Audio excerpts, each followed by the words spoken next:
नमस्कार दोस्तों। जय श्री कृष्ण। राधे राधे। हर हर महादेव। दोस्तों, स्त्री अपने पति से कब खुश रहती है? ठीक से समझ लो, कभी घर परिवार में झगड़ा नहीं होगा। कहते हैं, पति और पत्नी के बीच प्यार और सम्मान होना सुखी गृहस्थ जीवन की आधारशिला है। जैसा कि आप सभी जानते हैं कि गृहक्लेश से बड़ा कोई दुख नहीं है। अक्सर हमारे दांपत्य जीवन में विचारों का तालमेल ना होने से या पति पत्नी के व्यवहार में कुछ गलतियां होने से आपस में मतभेद, नोकझोंक शुरू हो जाती है, जिसके कारण गृहस्थ जीवन का आनंद गृह युद्ध की भेंट चढ़ जाता है। हमारा संपूर्ण जीवन घुटन और नोकझोंक में निकल जाता है।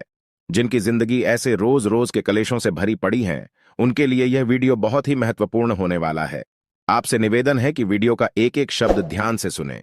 जो लोग चैनल पर नए आए हैं, वह चैनल को सब्सक्राइब कर ले, क्योंकि मैं आपको इसी तरह की महत्वपूर्ण जानकारी देता रहता हूं।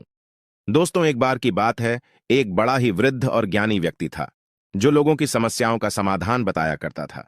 हर रोज हजारों लोग अपनी अपनी समस्याएं लेकर उनके पास जाते थे। एक दिन एक व्यक्ति बहुत ही हताश और निराश अवस्था में उस ज्ञानी व्यक्ति के पास पहुंचा। रोज की तरह उस वृद्ध ज्ञानी ने सबकी समस्याएं सुनी और उनका उचित समाधान भी बताया। सुबह से शाम हो गई, सारे लोग अपने अपने घर जा चुके थे, लेकिन वह दुखी और निराश व्यक्ति अभी भी वहां बैठा था। ज्ञानी व्यक्ति ने देखा कि एक व्यक्ति उनके द्वार पर अभी भी बैठा हुआ है, जो बहुत ही दुखी मालूम पड़ रहा है। तो उन वृद्ध ज्ञानी ने उससे पूछा, क्यों भाई, तुम बहुत दुखी लग रहे हो? तुम्हारी क्या समस्या है? दुखी व्यक्ति बोला, महात्मा, मेरे दुखी होने का कारण मेरी निजी पारिवारिक समस्या है। वृद्ध पुरुष बोला, आपको देखने से ही पता चलता है कि आपका जीवन घोर अशांति और कलह से भरा है, परंतु आप अपनी परेशानी स्पष्ट रूप से बताइए कि आपकी समस्या क्या है। दुखी व्यक्ति कहने लगा, महाराज, मैं जब से वैवाहिक जीवन से बंधा हूं, मेरा दांपत्य जीवन एक भी दिन सुख, शांति और संतोष के साथ नहीं बिता।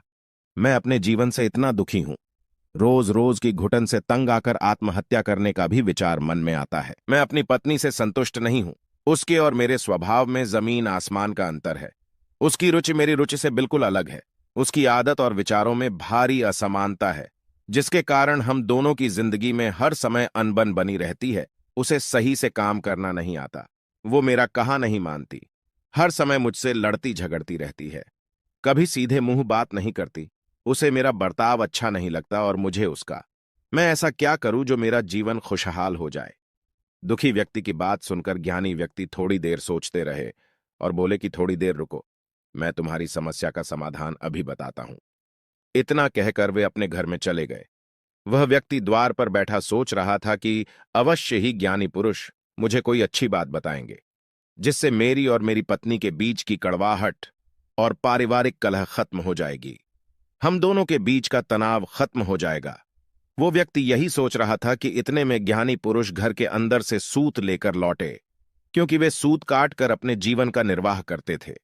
उस व्यक्ति के सामने आकर निसंकोच भाव से बैठ के सूत काटने लगे। थोड़ी देर के बाद वे अपनी पत्नी से बोले, अजी, सुनती हो, बड़ा अंधेरा है। मुझे सूत काटने में कठिनाई हो रही है।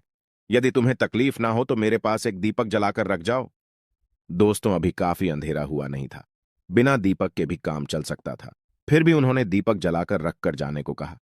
वो व्यक्ति भी सोचने लगा कि ज्ञानी पुरुष कितने पागल है, जबकि अभी भी दिन है तो भी यह दीपक मंगवा रहे हैं। दिन में भला दीपक का क्या काम, अजीब मूर्खता है। यही सोचकर वो व्यक्ति उनकी मूर्खता पर मन ही मन हंसने लगा।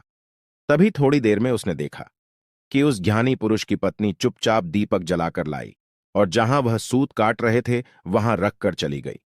दुखी व्यक्ति सोचने लगा कि मुझे लगता है कि ज्ञानी पुरुष बिल्कुल पागल है और उनकी पत्नी भी बेअकल है।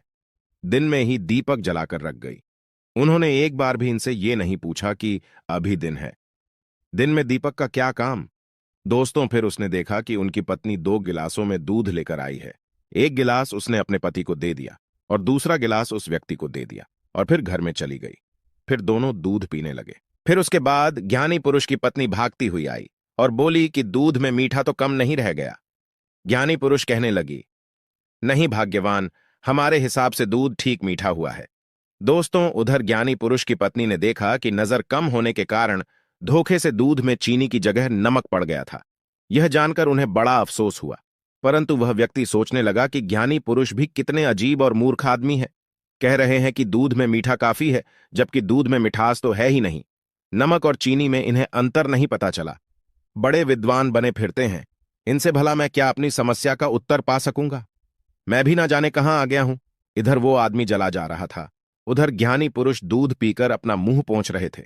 दुखी व्यक्ति कहने लगा, महात्मा जी, यदि मेरे प्रश्न का उत्तर मिल जाता तो मैं अपने घर चला जाता। ज्ञानी पुरुष कहने लगे, अरे भाई, मैंने तुम्हारे प्रश्न का उत्तर दे तो दिया, क्या कुछ और कहना शेष है? दुखी व्यक्ति बोला, महात्मा, अभी तक तो आपने एक शब्द भी नहीं बताया और आप कह रहे हो कि मैंने उत्तर दे दिया। कैसा उत्तर दिया? मेरे तो कुछ समझ में नहीं आया।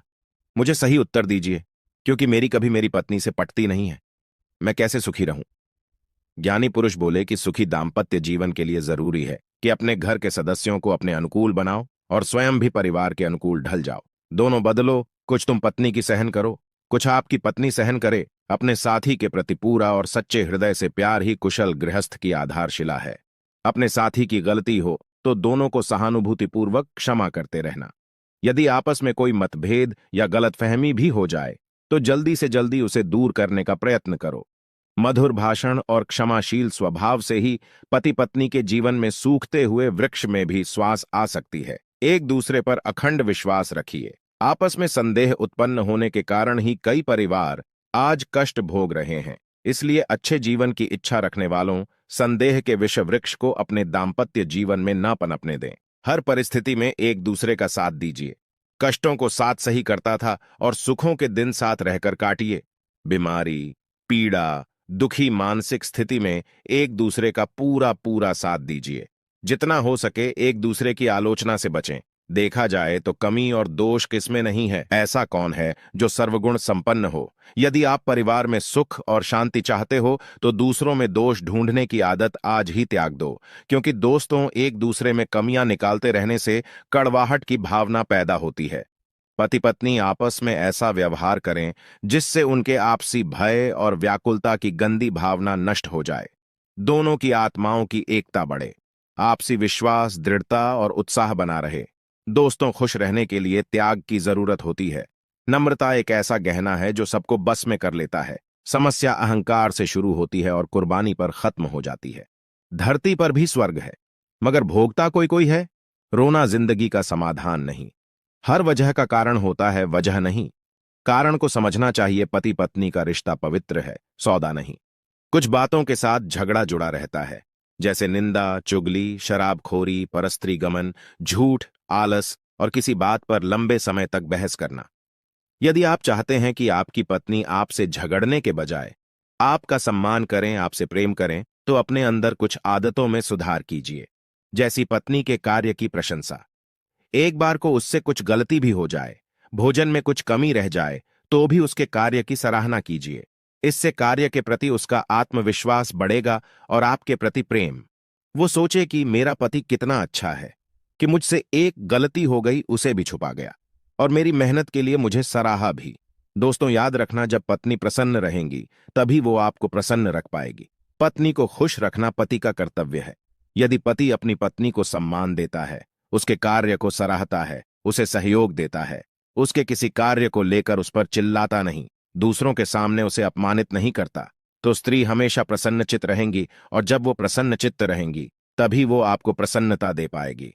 प्रसन्न मुद्रा में रहने वाला व्यक्ति बड़ी से बड़ी विपत्ति से भी लड़ जाएगा। वो कभी हताश, निराश नहीं होगा। गृहस्थ जीवन की खुशहाली के लिए ये कुछ महत्वपूर्ण बातें हैं, इन पर हमें जरूर ध्यान देना चाहिए। नंबर 1, झल्लाकर क्रोध में ना बोले और दूसरों के सामने तो बिल्कुल नहीं। नंबर 2, पत्नी के कार्य की प्रशंसा करते रहना। नंबर 3, उसके कार्य का पूरा श्रेय उसे मिलना चाहिए। नंबर 4, पत्नी को बेइज्जत करने वाली बातें नहीं बोलनी चाहिए। नंबर 5, पति को चाहिए कि उसे समय भी दे। नंबर 6, स्वयं को श्रेष्ठ कहना और उसे पैर की जूती मानना सबसे बड़ी गलती है। दोनों एक दूसरे के पूरक हैं तो बड़े छोटे का सवाल ही नहीं उठता। सम्मान दोगे तो सम्मान मिलेगा। मौन के वृक्ष पर शांति के फल लगते हैं। दोस्तों, इस वीडियो से आपने कुछ सीख ली तो वीडियो को लाइक करना। मिलते हैं अगली बार। और साथ ही कमेंट में हर हर महादेव लिखना ना भूलें, जिससे भोलेनाथ की कृपा हमेशा आपके परिवार पर बनी रहे। धन्यवाद।